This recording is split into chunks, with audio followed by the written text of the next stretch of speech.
Bonjour à tous et bienvenue sur Actualité géopolitique. Aujourd'hui, nous plongeons au cœur d'une affaire complexe et brûlante, le sabotage du pipeline Nord Stream 2. Ce projet colossal, visant à acheminer le gaz de la Russie vers l'Allemagne, a été entaché par un mystérieux acte de sabotage. D'un côté, des accusations de sabotage russe pour démontrer leur indépendance énergétique, et de l'autre, des théories impliquant les États-Unis et leurs alliés. Alors que les enquêtes se poursuivent, un nouveau rebondissement a émergé. Les autorités allemandes se penchent désormais sur une piste ukrainienne. Pourquoi ce pipeline, tant attendu et controversé, n'a-t-il jamais vu le jour?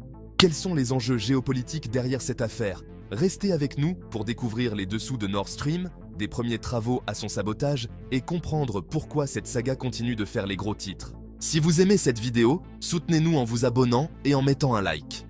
Bonjour à tous. Cette vidéo pour faire le point sur l'affaire Nord Stream. Il y a un nouveau rebondissement dans l'affaire, l'enquête sur le sabotage de Nord Stream 2, avec cette fois-ci une évidence sur la piste ukrainienne qui est d'abord soulignée par le Wall Street Journal, mais aussi par les autorités allemandes qui ont lancé un mandat d'arrêt contre un plongeur spécialisé ukrainien qui aurait été membre d'un commando qui aurait saboté ce pipeline qui acheminait du gaz de la Russie à l'Allemagne. Alors, on va revenir avant de parler de cette enquête sur l'histoire de Nord Stream, pourquoi ça n'a jamais fonctionné et pourquoi les États-Unis n'ont jamais voulu que ce pipeline approvisionne l'Europe en gaz. Avant Nord Stream 2, il y avait Nord Stream 1. C'est un gazoduc dont les travaux ont commencé en 2005 pour se terminer en 2011. Il a été mis en service en 2012 et Nord Stream 1 a fonctionné sans trop de problèmes. La Russie a voulu augmenter les capacités pour approvisionner l'Europe en gaz et donc créer un nouveau pipeline parallèle au premier, Nord Stream 2. Les travaux ont commencé en avril 2018, interrompus en 2019 après les sanctions des États-Unis. Vous allez voir que dès le début, les États-Unis ont été vent debout contre ce nouveau projet de pipeline issu du territoire russe, et les travaux se sont terminés en septembre 2021.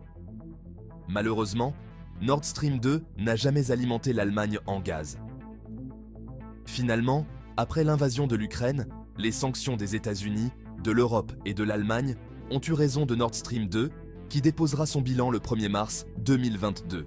D'abord, la Pologne était contre ce projet, et l'autorité de la concurrence polonaise avait émis un avis défavorable pour un consortium d'entreprises qui aurait associé Gazprom à des entreprises européennes comme Shell ou Engie. Ensuite, les États-Unis ont très rapidement vu ce projet de gazoduc comme un danger à la fois pour les exportations de gaz naturel liquéfié américain, mais aussi pour l'indépendance énergétique des alliés européens qui auraient été dépendants majoritairement du gaz russe. Le Sénat américain, dès 2017, a essayé de mettre en place des sanctions contre les entreprises qui seraient associées au projet gazier russe. Lorsque Donald Trump était président, au sommet de l'OTAN en juillet 2018, il mettait en cause l'Allemagne, prisonnière de la Russie à cause de ce projet de Nord Stream 2, et exigeait dès 2018 son abandon. En 2019, Donald Trump, alors président, signe la loi votée par le Congrès qui va contraindre le président des États-Unis à adopter des sanctions contre les entreprises qui vont participer au projet. Puis, il y a l'entreprise suisse Allseas qui est obligée de suspendre sa participation au projet après des menaces reçues de la part de sénateurs américains, Ted Cruz et Ron Johnson, qui écrivent au PDG d'Allseas, Edward Herema, lui expliquant que si jamais les travaux continuent, même pour une seule journée, cela exposerait l'entrepreneur à des sanctions juridiques et économiques dévastatrices, potentiellement fatales. Des sanctions qui prévoyaient la saisie des avoirs du contracteur sur le territoire des États-Unis, l'interdiction d'y opérer, la révocation des visas des dirigeants. À l'époque, l'Allemagne voit d'un très mauvais œil l'ingérence américaine. D'ailleurs, Ulrike Demmer, qui était porte-parole d'Angela Merkel, avait déclaré que ces sanctions affectaient les sociétés allemandes et européennes et constituaient une ingérence dans les affaires intérieures. Avec l'arrivée au pouvoir de l'administration Biden, le ton a totalement changé et l'alignement s'est fait rapidement avec les sanctions américaines. Les sénateurs américains continuent à attaquer le projet Nord Stream 2, cette fois-ci en s'attaquant aux entreprises d'assurance et de réassurance, en expliquant que les compagnies d'assurance couvrant les navires ou les entreprises qui travaillent sur Nord Stream 2 seraient également victimes de sanctions. Malgré ça, Angela Merkel se prononce toujours le 28 août 2020 pour l'achèvement du gazoduc malgré une opposition des Verts allemands et de plus en plus de débats. notamment sur la position de Gerhard Schröder chez Gazprom. Le 7 octobre 2020, c'est l'autorité de la concurrence polonaise qui annonce avoir infligé une amende de 6,46 milliards d'euros pour avoir démarré la construction du gazoduc sans l'accord de cette autorité de la concurrence. Amende pour Gazprom et les 5 autres sociétés qui sont membres du projet, dont Engie, qui ont investi. Évidemment, Gazprom fait appel de cette amende. Le chantier a été arrêté, repris au gré des sanctions européennes et américaines avec toujours la volonté de terminer ce gazoduc. Mais cela a été très compliqué, l'idée étant à l'époque de sanctionner la Russie si jamais elle faisait pression sur l'Ukraine et donc d'empêcher le gaz de passer par Nord Stream.